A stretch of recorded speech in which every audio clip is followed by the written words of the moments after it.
Hey YouTube, I'm Ali, welcome to the channel. If you're into game design or board game design especially, want to know a little bit more about board game mechanics or are simply interested in how some of the best games in the world are created in the design process that those designers go through, well, you've come to the right place. This is what this channel is going to be all about. Today I'm going to be looking at 3 different types of winning conditions, ways in which modern board games allow a player to win. Additionally, I'm going to be talking about 3 add-on mechanisms that you can use to tweak those winning conditions for your own games, which could add a little bit of je ne sais quoi, something a little different, and a little bit more exciting perhaps, into just a straight-out winning condition. If that doesn't make sense, don't worry, because it will do shortly. Stick around and you'll find out exactly what I'm talking about.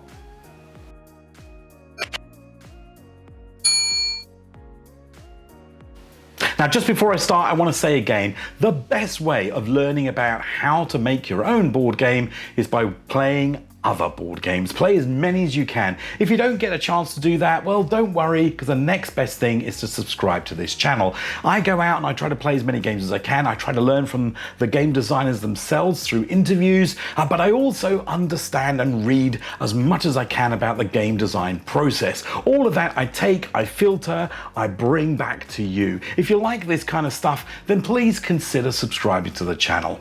Now, on with today's vid.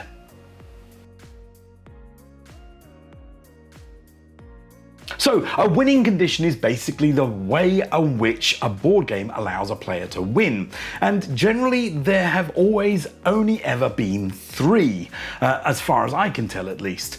The first of which, the most common of which, when I was growing up at least, is the race. Now, a good example of the race is something like Chutes and Ladders, or Snakes and Ladders, or Candyland, where you have a place on the board that you're trying to reach to. The first player to reach that place wins the game. Incidentally, they also end the game because the game ends when you reach that place. I will call out a little thing here. This video is about winning conditions, not about how to end a game. That's a different video, which will be coming soon. But anyway, the first one we talk about is a race. So the race is, like as I said, the first player to get to a particular activity or a particular region the fastest, or can complete a particular criteria, the fastest. So I'll say that in a better way in text after this little bit of blurb. Anyway, Catan, Settlers of Catan, that's where I was going to go with that. Now, Settlers of Catan uses victory points, which is the next winning condition, and we'll come on to that in a second, but it uses it in order to emulate a race. It's the first person in Settlers of Catan to get to 10 victory points that wins. So yes, victory points can be used in a race mechanic or a race winning condition to win, but generally it's the first to do something. There we go. Benefits. Well, what are the benefits of having a straightforward race? The benefits are everyone knows what the end goal is. It's pretty obvious. The downside, there aren't really any downsides, except that, especially when I grew up, as I said before, it's been done to death. There are so many games that use a racing mechanic. Now, generally speaking, nowadays that isn't so common unless it's heavily involved in the theme. So something like Formula D or Jamaica, where you're racing around as pirate ships racing around some islands, there's the theme element that allows for the race. But generally board games are no longer start here, end there, done. They're a little bit more involved than that.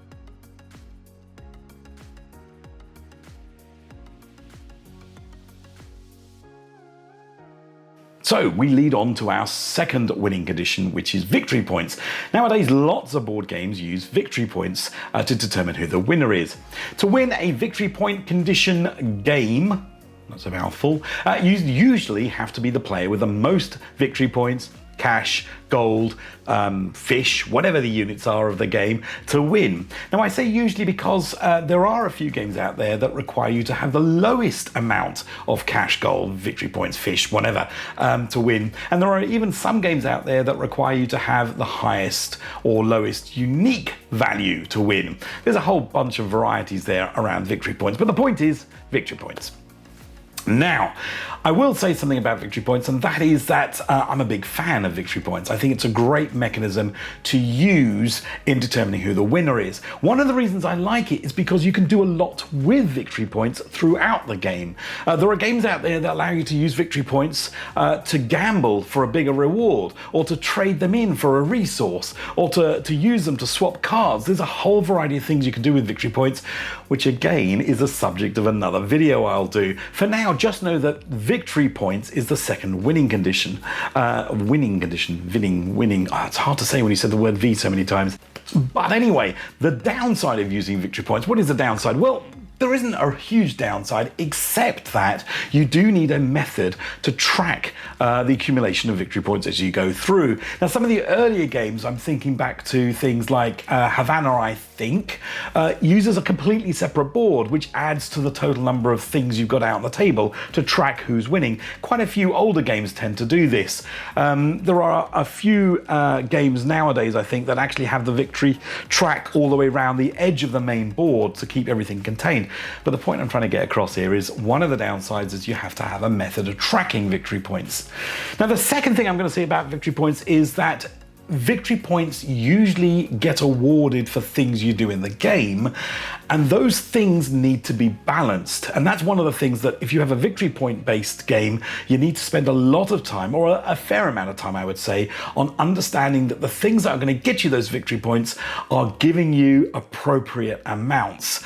You don't want to be spending a ton of activity in the game to only get a measly set of victory points when someone else could just roll a dice and get victory points.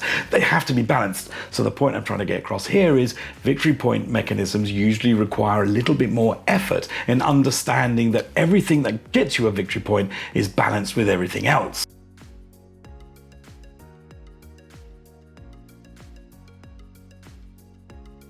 On to the third victory condition, which is player elimination, or last man standing. Now, this mechanic, or this victory condition, is prevalent in party games predominantly. I've seen them. Games like Werewolf, Mafia, Love Letter, they're perfectly acceptable in those kind of games, I think. I'm not a fan of player elimination in general, and I'll come on to that in just a sec, but I think they are acceptable in party games. So just to recap, to win a elimination based victory condition, all you need to do is be the last person standing. It does mean that the game is predominantly, and this is one of the downsides I think, predominantly based around you eliminating others. Now, talking of downsides, one of the reasons I don't like player elimination is because if you're not very good at the game and you get eliminated because you're not very good at the game, you're going to be a little bit disinterested in the game. Your attachment, your enthusiasm for the game may wane as a player, but it also means that you don't get a chance of being better because you're now not part of the game. Next time the game's played, you haven't improved any, and when you come into the game, it's likely you'll get forced out again because you haven't had the opportunity to improve your skills. So I'm not a big fan of player elimination, but I'm calling it out because it is a winning condition.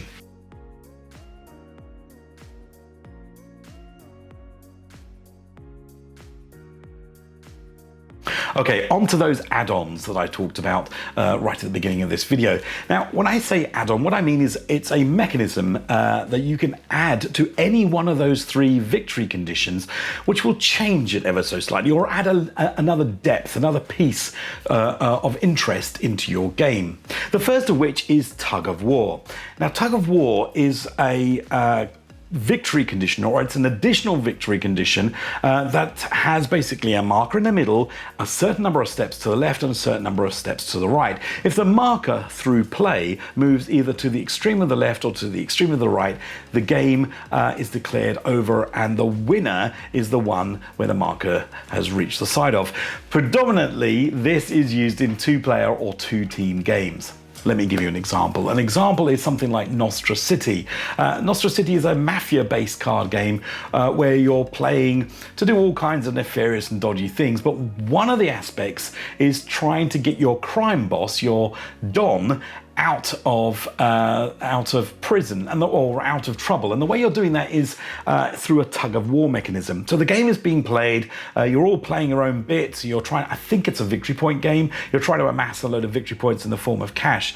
But one of the ways that everyone can lose is in that tug of war. Now, what happens is that you'll take a set amount of your victory points, which in this form is cash. You'll put it face down at the end of each round into a pile. And at the end of the round, a draw deck is used to get a corresponding number of cards for the game. So you're against the game in this tug of war.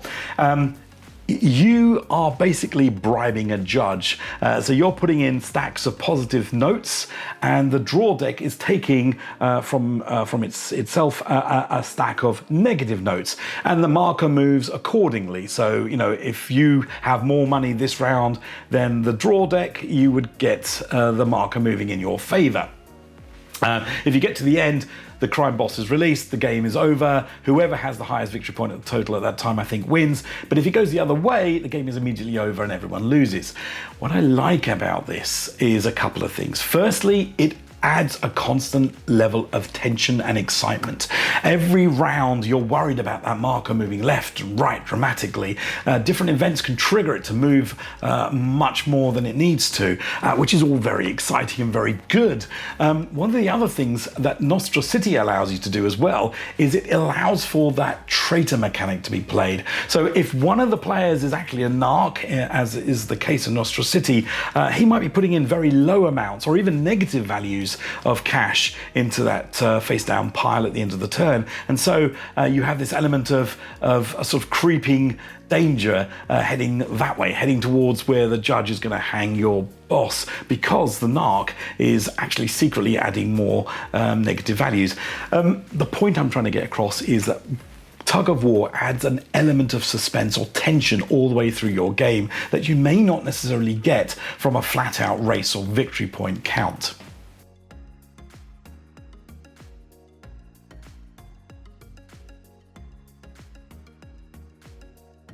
Now, the next add-on is Sudden Death. Sudden Death is a mechanism that's used largely to ensure that a player who is running away with the win can be caught up. A good example that's not necessarily seen in a board game is in Harry Potter's Quidditch. In Quidditch, you have this normal mechanism of scoring points through the beater and knocking and getting goals and whatnot. But there's an element there of sudden death. If someone catches, I think it's a seeker, if they catch the golden snitch, the little gold ball with wings, well, the game ends because they immediately get 150 points, which is a sudden death situation. It's a sudden win. So a sudden death is a situation where any player could potentially change the course of the current game quickly. Now, a word of warning with sudden death: you've got to make the pathway to get to that sudden death scenario involved. It's got to be as involved as the normal pathway of winning the game through the normal method. So if player A is busy amassing loads of mackerel, I don't know why I'm onto fish today, but loads of mackerel in this particular game, and you come along and just happen to roll 3 dice and you happen to get 3 sixes and you win the game, that's not very rewarding for anyone. There's no skill in that, really. But if you have to go down a particular different route, like you have to, I don't know, open up a shop that buys and sells mackerel. I don't know where I'm going with this. But if you happen to do another activity that allowed you to reach that goal of sudden death, then it adds an element of depth to your game. So sudden death does have its place. It is a good way, I think, of ensuring that you don't have a runaway single leader, and adds multiple pathways to win. That's why I like it. So sudden death.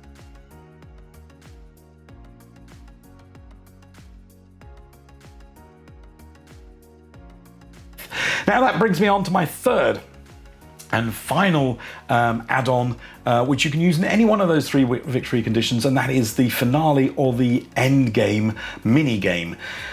Now, I used to play a game called Civilization way back when. In fact, I think Civilization 5 or 6 is the current iteration. But what I liked about that game is that it was about building a civilization up to the point where you were ready to go into space. And that is when the game, in effect, ended. By But it didn't, because once you'd got into space, you had to build a spacecraft, and that was a whole separate, very different looking game. There's a board game equivalent is Killer Bunnies and the Quest for the Magic Carrot. There we go. Killer Bunnies and the Quest for the Magic Carrot. Now, in this game, you're all playing bunnies, and you go around, and the game is spent collecting carrots, magical carrots, in fact. But the game ends when the game comes into its final phase, there we go, I should say that, when the last carrot is collected. But the winner is not declared at that point. What happens then is a lottery takes place. That's the finale, that's the mini game end game. Now, in that lottery, obviously the rabbit that's collected the most carrots has the greatest probability of winning, but he's not guaranteed to winning. Now, what I like about this mechanism is that it does completely draw that positioning between the first player, second player, and third player right down. Everyone at the end still has a chance of winning, though of course the guy who collected the most carrots has the highest probability of winning. Everyone could. So yes, mini-game finales like that, like a lottery or like a second puzzle, allow for that gap between the first player and the second player, or second and third player even, to be closed.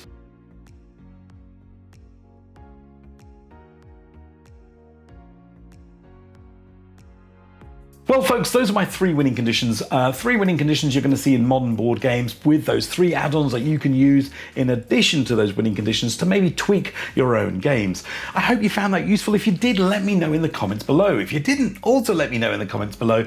And in fact, if you think I've missed anything out, guess what? Let me know in the comments below. I genuinely like reading the comments I get. I think they're very motivational, and I do my best to try to answer each one. So please keep them coming. If you liked this particular video, please do give it a thumbs up. That's really appreciated. And if you like this kind of content, well, the best thing you can do is subscribe and hit that notification button. Do that and you'll hear about every video when it comes out. Now, I know I'm a little behind my schedule at the moment. I'm supposed to be producing something every week, and I will endeavor to try to do that. I am having some major renovation work at home, so things are a little crazy for me at the moment, but bear with me and normal service will resume. Until next time though, folks, take care.